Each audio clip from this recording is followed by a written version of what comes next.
right, and we're in. All right. So We just walked out of Superman 2025, directed by James Gunn. And man, first of all, that shit was great. I just gotta say, through and through, action, cinematography-wise, like there were some really dope-ass shots in there, especially like towards the end that I wasn't even expecting. Fucking when they were fighting in the stadium. And fucking what's her name that was like shape shifting and shit was like came in, crashed down, and then that camera shot panning. For this reaction, we're great. going to avoid too many major spoilers. We'll talk about some set pieces. Right, yeah, we'll yeah. talk about some things we liked, but we're not going to get into too many specific details. I love. First of all, shout out Cincinnati. Dude, we actually got like an applause break in our theater when the fucking Cincinnati Art Museum popped up. It's the Hall of Justice, and it's so distracting. Quite honestly, as a person from Cincinnati who's been there a bunch of times. When you see the shots of the skyline, and you can tell how they kind of like implemented it with some CGI to make it look like. But I'm saying when they were in the Hall of Justice. Oh yeah, of course. It was so distracting. I was like, no, that's not what it looks like. That's not what. But man, okay, But so. I'm gonna rapid fire my big notes. Wow, Oh yeah, you left that in there the whole time. Show them what you got. It's got a orange bomb. An orange bomb Goku flavored soda. Yeah. In case you want to taste Goku throughout your day. I take a sip, but yeah. I should have low-key just left it closed and brought it in my pocket. 5% sensu juice. Type shit though. But anywho, my rapid fire things. Nicholas Holt's Lex Luthor is like, I'm not shitting you, I think he might be like top 5 comic book villains ever. He's like up there with Willem Dafoe Goblin, up there with Heath Ledger Joker, up there with fucking Thanos. Probably better than Thanos. Probably, yeah. Probably. He was psychotic. And he gives this speech near the end. I'm not going to get into the details of it, but there's a speech he gives right at the end where he's just going off on Superman. That I was just like, we fucking finally have it. We finally have our official Lex Luthor. Every Lex Luthor from now on lives in the shadow of Nicholas Hoult. We have that now. Man, Michael was really good though in Smallville. So you gotta. He's our Smallville guy. I'm not the Smallville guy. Man, nah. I think his portrayal as Lex though was fucking excellent as fuck, and especially like for one that you want to see in like Superman's already Superman and established. You know what I mean? Well, that's something I thought was interesting. I don't want to spoil it because I thought that it was honestly a really bold way to open this movie. But this movie opens with something like a title crawl, right? Where you get like some background, some backstory. And then from there, you're just thrown into this world that already has its It's already quo. in the action. It's already happening. Like things like Lois and Clark already know each other's deal. Like she doesn't have to discover if you his watch identity. Smallville, then like you know that basically the way that to clarify, events are kind of different. Is not, so to clarify, this movie's not directly it's not like related to Smallville at all. But you could view it as that but if you wanted to. Yeah, there's definitely ways to kind of tie them together. Probably even better than like we did with like Man of Steel and things like that. If you were to try to tie them together, because they still go on the basis of Clark and Lois are aware of who each other are. Now, it seems like it may be a little bit more. They took like some slight liberties, maybe. Again, if you're kind of basing off of like Smallville, that takes a lot of cues from the comic book in the origin story, while this does too, and then like in a different way. But like you can still kind of twist them together. If you know Smallville, you know he goes through his high school years, and he's still kind of establishing his powers, and then he goes through a few years outside of that before he even starts working at the That's the Daily thing about Planet this like movie that. is it skips all of that. So Exactly. If you were like, hey, if you wanted to be like, hey, what was this? If you wanted to be like, hey, what was this Superman up to when he was doing all that? You could just watch Smallville. And you could probably watch, and then basically skip a couple of years in the timeline from what you would know there, and you could basically line it up pretty damn well still. Like, and just say a few months after she knows, they've already got everything pretty much established. They start working on a secret who Clark Kent will be, basically right after it's very established that like they're together, this is a thing, how's it's gonna work. So like you really can't watch this movie after watching some Smallville and going through and being like, okay, that's how they go together, this is how they boom, and then start with Jimmy Olsen and your crew. Oh my God! Speaking of Jimmy Olsen, Jimmy was an MVP for this movie. The fucking Mac Daddy of Metropolis, Jimmy Olsen. I fuck with Jimmy Olsen, man. That's my boy. You want to know where Zack Snyder fucked up? You want to know where he really fucked up? He said, "Let me just put a bullet in Jimmy Olsen's head and not deal with it." You missed a golden opportunity to have actual levity. Man. A normal human guy who's just doing his thing in between all of this super metahuman shit. Zack Snyder was like, oh, I ain't got no time for that. You need that human element. I love Ned from fucking Spider-Man Homecoming. I love the fucking random cop dudes that Batman interacts with in the Batman. Right, you need those little civilian characters to make these superheroes feel more lived in. That's what Raimi Spider-Man did so well, was there were all of these different New Yorkers with wild out there personalities who just stuck in your brain, you know? This movie has that quality too. There's a random Indian dude who helps Superman up out of a crater, who one of the best scenes in this entire fucking movie revolves around. He's just a guy. Just some guy Superman interacted with for a second. And one of the emotional highs of the whole movie revolves around this guy. James Gunn gets it, man. Nah, for real. Like, that shit hit hard. Speaking of James Gunn, I do want to point out, there's one particular scene in this movie where he just gets back in his Guardians of the Galaxy bag.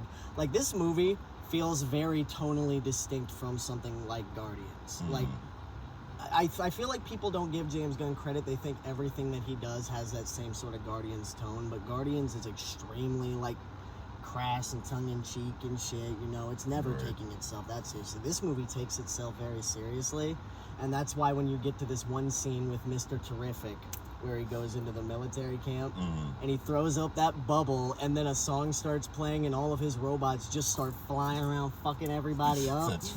That's literally just Yondu in Guardians 2. That's the hallway scene in Guardians 3. That is James Gunn's bag. Let me just do a continuous shot action scene where somebody's just fucking someone up to an awesome song, and I'll swing the camera all over the place. That's what James Gunn loves to do. Yeah, no, that scene right there on the base was badass. The whole movie and premise, now, I mean, it's your Superman versus Lex movie, and Lex does pretty damn good and gets kind of close, but this time Superman actually is not alone. Think about it that way. The Justice League is kind of in like a super early formation. The Justice Fellas. Right. The Justice Dudes. Very early formation stages. The Justice Niggas. Right. Whatever you want to call them. Like the whole package and deal is like basically think if, like I said, if Man of Steel was Man of Steel, except Superman wasn't alone. He had some sort of help. And then we've already seen from the trailers that Krypto is there. He mostly had Mr. Terrific.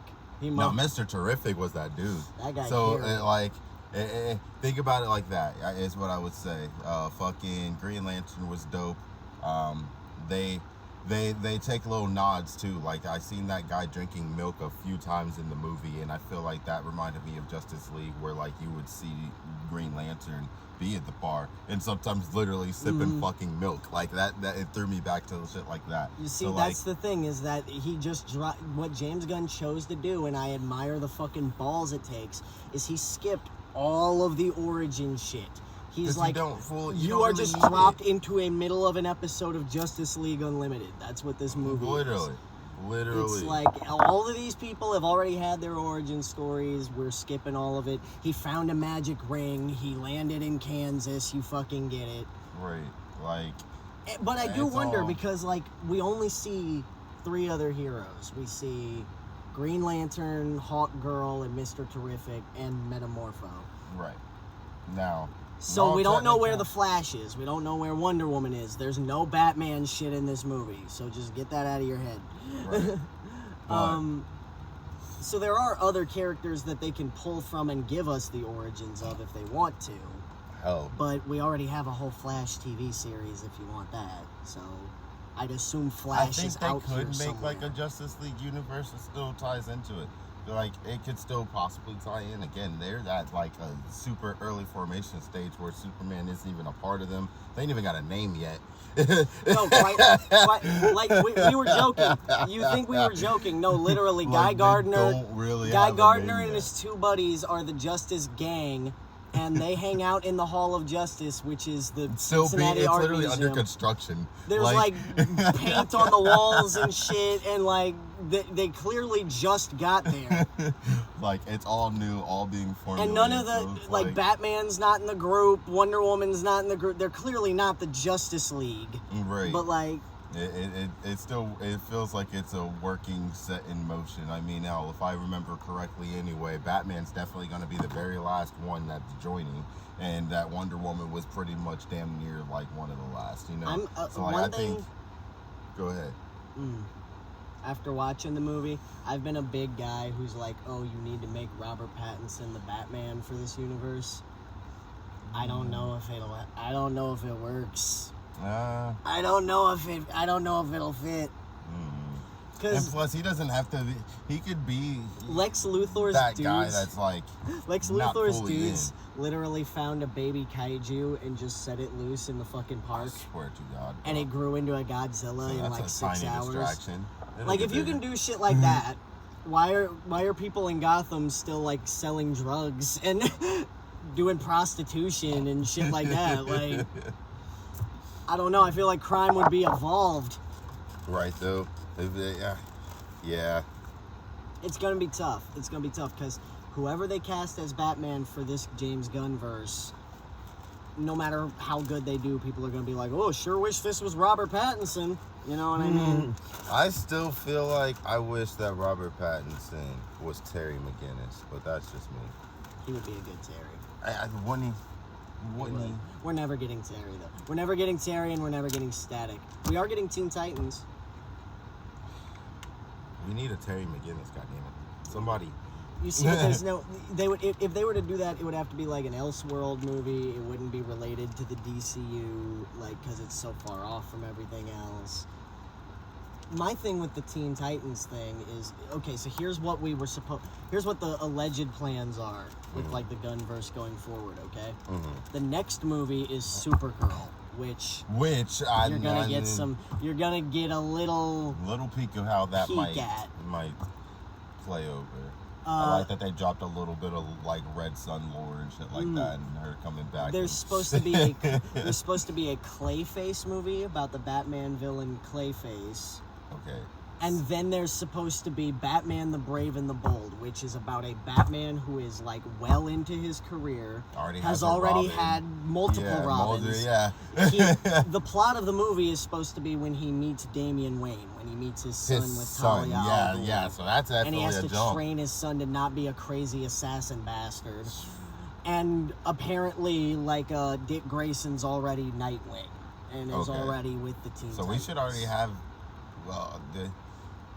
I don't know if he's already with the Teen Titans. His Teen Titan phase. I don't know if he's already with the Nightwing Teen already. Titans, but he should be Nightwing, is my understanding. Yeah, so if he's Nightwing, that means Teen Titans has already happened. Unless they're just saying fuck it and just making him Nightwing for all that shit. The thing is, though, they They can do can that change because that they shit can if they still want give to. us basically an adult Teen Titans. The group they all still remain close as adults. Nightwing is still fucking the middle-aged Titans. well, not like middle-aged. middle age, but like up in their like mid to late 20s. Like, you know what I mean? I know for fact that like you know. I mean, what they're called the Teen Titans, but they'd be in their 20s in the comics anyway. Like so.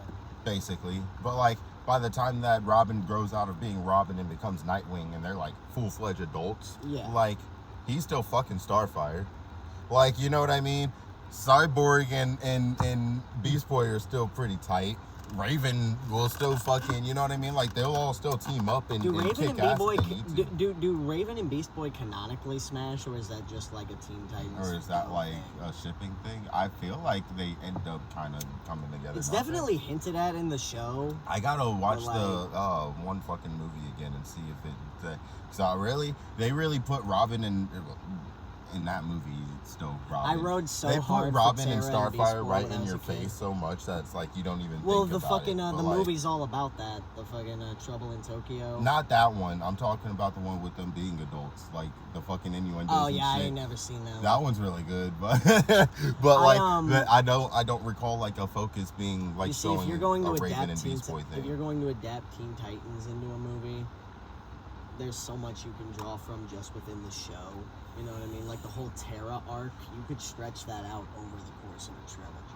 You know Not really though. Which like she kind of has like yeah, I guess putting more focus on it because like she has like it's the rushed in episodes the when show. she meets It's rushed them. in the show. It's just super it's only spread over out. the course of like 4 or 5 episodes. Yeah, and it's like super spread out from when you first meet her, and then her trying to join the team and everything, and then them finding out like, oh, she works for Slade, and then there's like a whole another arc that's like way later down the line, and then she comes back and it's like ha ha ha ha, and then she pops up again like kind of towards the end right before the whole Raven's birthday, Dark Raven, Slade come back from hell bullshit, like which wasn't bullshit. That's some of the best fucking.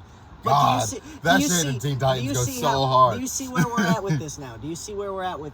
Back when it was the Zack Snyderverse, everything seemed like it was heading towards like an Injustice timeline. You know what I mean? Which is interesting. That's a cool story to draw from, but it's kind of a narrative dead end because it results in so many characters dying, and by the end of the story, you kind of have to blow up the universe anyway in order to reset the status quo. With the universe we have set up right now, there are infinite possibilities. Do you see what we're saying? We're talking about, oh, what about the Teen Titans? What about Batman? What about Damian Wayne? What about Supergirl? What about... You can draw from all of this limitless shit now. We can have a live-action movie Snyderverse where was so Supergirl specific. and Superman die. The Snyderverse was so niche and so specific tonally. You know what I mean? Whereas with this, we can fit more shit into this mold. You know what I mean? We can make this shit work. I would be curious to see how this Superman would interact with Pattinson, though. Because, like, that's so different tonally. Different tonally, but in a way that, I mean, still fits their characters is, like, the thing. So it's like, seeing them be able to interact would be really fucking nice. We need the Batman 2 so bad. Man. Final thoughts, though, on Superman. Okay. I do want to say this is like our instant reactions. This is like just fresh out the theater, what's on my mind. My main things on my mind, closing thoughts, are fucking A, Lex Luthor is so goddamn evil. Mr. Terrific is a bad motherfucker. David Corn Sweat is probably my favorite Superman now. Like, Chris Reeves is always going to be the gold standard. You can't replace him. I don't count Tom Welling as Superman because he didn't necessarily don the cape. He's not. He's Kal-El. You have to have Clark Kent. You have to have the cape, but not necessarily Superman. Superman's suit is cold as fuck. It looks so good. Oh, yes. It's the best the Superman suit has ever fucking looked. The attention to detail and all the close-up shots that you get around like the chest and like just the threading inside of this, it looks so good. Jimmy Olsen is my hero. I aim to be like him in my life. The trailer that shows the interview, the trailer 2, when you hear the interview between Superman and Lois, that full scene is great. It's like fucking 20 minutes long. It's like that full scene is really fucking great. Like that song goes, that you really that scene goes on for a while in there, and they get to a point where you kind of figure they'd say some shit that should be off the. I love it because like they're together. Corn Sweat gets more lines in that scene than I think Henry Cavill got in all of Batman vs Superman. Well, see, the thing is, usually the way that people have Superman be portrayed, he's more so a person that's spoken to, and then he responds or reacts. He's a man of action, I get it. Rather than speaking, and that's it definitely. I don't know about that. Fits. I don't know about that because Superman definitely quips. He's definitely like, "Oh, Lex, you're at it again," blah, blah, blah, blah, you know? Yeah, but like he'll let his supervillain monologue at him, and he'll talk back, you know. But they have to say something first, still. in most cases, He's when not it comes Spider-Man. to He's not going to like. he's not And going it's out not of played his like way that. to It's start not played like that in the conversation. movie. And exactly, you get more of a feel that there's still like a main character thing, but like in a lot of other, and even Smallville's guilty for this, where like you feel like Clark kind of there has to be some you don't know what's going on through his head. You're not really in the perspective of him all the way. You're kind of almost third person to him, and like you don't know his thoughts and things. Like, but this so like movie someone does has to speak to him and this make movie him give does a great action. job. But I this think movie does a great job though Yeah. with letting you understand his perspective because, without necessarily being in the it whole full. thing. Yes. It's that scene in the trailer where when he's talking to Lois and he says, "I wasn't representing anyone except myself and trying to do good." That's Exactly. the whole fucking idea. It's not It is. any more complicated than that. Yep. I'm just trying to do the right thing because I can. It's And the it bare seems minimum to of be being a what's in my power to superhero. do, and that's what I'm choosing to do. It doesn't have anything to actually do with making sure I protect everyone and making sure the United States looks good and United Nations looks good. No. It's the right thing that I have. If I have the power to do something about the fact that all these people are probably going to die if I don't do anything, feels like the right thing to do to try to He's like save these losing lives. his mind. He's like, people were gonna fucking die. What was I supposed to do? People were in the active process of dying. What was I supposed to do? Quite literally. No. And then the Justice Gang get on the scene and they're It's so doing funny. things kind of sloppily. So he's still like, yo. There's hey, been a little bit of be controversy careful. around the movie. There's been a little bit of controversy around the movie because of people, talking about how Superman is an immigrant allegory, which he is. That's not debatable. He was created by Jewish immigrants in the fucking 1930s. He is an immigrant narrative. That is canon, okay? And it's brought up in the movie. And even more so than that, the entire conflict of the movie centers around a conflict in the Middle East that is not dissimilar to things going on in the real world right now, where very wealthy people and world leaders influence world events and influence media narratives in order to accomplish backdoor ends. You know what I mean? That's what the plot of this movie is. One of the villain, not Lex, but the other villain of the movie is essentially Benjamin Netanyahu. He's like the leader of Israel, basically. They don't call it Israel. It's like a made-up. What was it called? Barovia. It's Yeah, like some shit like it's a that. made-up country named Barovia, but it's fucking Israel. It's clearly Israel.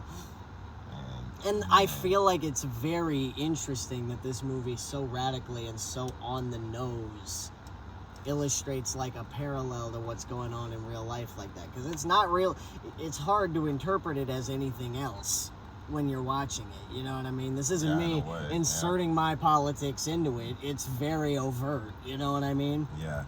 Yeah, no. And Starting Superman, a war just to it goes even deeper than that gain because Superman, as a person who calls out this country that's controlling these media narratives, immediately has a media narrative spun about him that he's some kind of sexual deviant. You know what I mean? What happens in real life when you criticize the country you're not supposed to criticize? Oh wait, now he's a, you know what I'm saying? I'm just saying, it's in it. They It's immediately turned on that man, and I mean, for more reasons than that, you gotta watch. Knowing at least a little bit of lore going in always helps, and even if you just like, I think even at the value of taking the movie for what it is and just hey, it's Superman. You don't even have to know too much about Clark. Just Superman. Go into this and I think you'll enjoy it. Do you like seeing motherfuckers fly around? Do you like motherfuckers getting their ass beat? Do you like laser eyes? Do you like dogs? Do you like dogs? Yeah, right. Like, man. Do you like high stakes? Because I mean, Do you Superman like almost dies. Do you like a Jimmy few Olsen times, having bro. no time for these hoes? Do you like Because, bruh, man, look. Do you like romance? Do you like and Lois being on her thing, her detective thing, and her just being a fucking badass when it's like called for. Like, she's not really the spotlight of it, but like, when you want Lois Lane to be Lois Lane, she's Lois Lane, and she brings it. So like, that's in here. I think that as the series progresses, we'll have more chances to see Lois you know, expand her character a little bit, but she's established well in this movie. You know, she does things. She's not just eye candy or whatever. Pretty sure this was already a known thing before the movie came out that Jonathan Kent was going to be alive, and I'm cool with it. It works. No, I like. And in fact, honestly, it works for the better for like a couple of scenes. I don't want to spoil or nothing, but like the connection there works. One thing I didn't know was I didn't know Bradley Cooper was Jor-El, and so when his message starts playing and it's fucking Bradley Cooper, I was like, what the fuck? I was like, what the fuck? I was like, all right. Okay. Man. No, but I am going to go ahead and give the movie a tentative 9 out of 10. I feel like when you get into like the last third, I started squirming in my seat just a little bit when he's like in the river and holding the baby. Bruh, yeah, no, shit was tense. Yeah, shit really was tense. Once you get like beyond that point and you get into the final stretch where he's fighting Ultraman and then just fucking stunts on all of those dudes at the very end, like, bruh, probably the best action of James Gunn's career. Probably. Like, Guardians 3 has a lot of good shit too. I would say again, this is another example of why we can get a live action Dragon Ball movie. It had me thinking. As long as it's done right. Dragon Ball is a story that is too tonally specific to be emulated in live action. That's my opinion. I feel that. You can't capture the but humor. it has to be done correctly. That's all. Like, I truly think that, like, and I don't think we have to start from, like, don't try to tell a teenage Goku story. Give us, honestly... You would have to skip the Pilaf art. Don't give us any teenage Goku. Give us a 23rd World Tournament and actually make it fucking make sense. The first movie would have to be just like a straight up kung fu movie about him going to train with Master Roshi. Yes, and I would not be mad at that. And then make its sequel literally the Saiyan arc. And if you guys can fucking... You can't skip Piccolo. That's why I said the 23rd World Tournament. Like, I don't want to see any supposed to be short Goku and anyone trying to have to way too much happens in the Red Ribbon Army arc for you to just completely skip. They're gonna have to give us some sort of backstory of things that happened. The main focus of this Dragon Ball movie, we need to have a Goku that already looks tall. They can't because no. Look, as much as I want to see a kid Goku, it's gonna confuse audiences with the live action shit, and they're gonna be like, "Is he supposed to be 12 or work on this pitch? Work on this pitch, and we'll circle back on another episode. No. Because if it really just focuses on putting in like the very beginning story of Dragon Ball and how he finds out this and that, blase, and then just really focus on that 23rd World Tournament. Let that be the movie, and this tension between him and Piccolo Jr. That's the movie. Him and Chi-Chi flying off. That's the end. No, because that's skipping too much shit because you don't even know who Chi-Chi is at that point. You would have to, if you don't have the context of the Pilaf arc, you don't know who Chi-Chi is. Put her in the flashback. Who cares?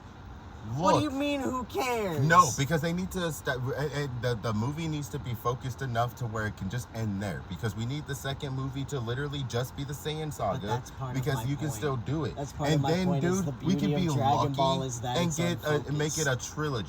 And then just end it right there at Frieza. Brother. End it right there at Frieza. Do you know how fucking long the Frieza arc is? You can't just do it in one movie. You can't just... I know, but like, come on. They could do this. Part of the beauty of make it a two-parter. Part of the beauty of Dragon Ball is that it is unfocused. And so if you're like, we gotta strip it down and we gotta make it narrowly focused on X, Y, and Z, you're losing too much. That's the problem. I know. And that's why you can't adapt a manga. It that's why you have to do it like a Netflix series like they're doing with One Piece. That's the only way you fight you end up not losing everything. You know? It's the only way. It's the only example I've ever seen work. The Death Note one didn't work. The Cowboy Bebop one didn't work. The fucking Full Metal Alchemist one didn't work. Like every time you make one of these live action, it doesn't. Anyway. So they don't work. Actually, Lilo and Stitch works. I'm just gonna. Can I tell you? Throw that out there. Can I tell you? I've realized I'm never gonna be able to watch that movie because I am not rational about it. It pisses me off too bad. I'm telling you, I can't to turn watch my it. I can't turn my brain off and just be like, oh, just give it a chance. I'm like, no, fuck that. Why should I give it a chance? I'm like, no. I'm not like this about other movies, but with this one specifically, I'm like, nah, like, fuck you. I nah. think you really do though, because like it far more than you would expect. It focuses a lot on the whole Lilo and Nani being like split up. Like that's a lot of the narrative dialogue. Can I tell you? It's the fact that they are going to lose each other. I also never watched the Avatar live action, and it's because I'm like, I've got the story I like already. I don't need another. I don't need another version of the thing I already like. You see what I'm saying? Like, I don't need you to remake Dragon Ball because I like Dragon Ball for what it is. I don't need another Avatar because I like Avatar. I don't need another Lilo and Stitch because I like Lilo and Stitch. I feel it. But it's like, I don't know. There is something about seeing something get brought to life. Like, you know, like kind of that magic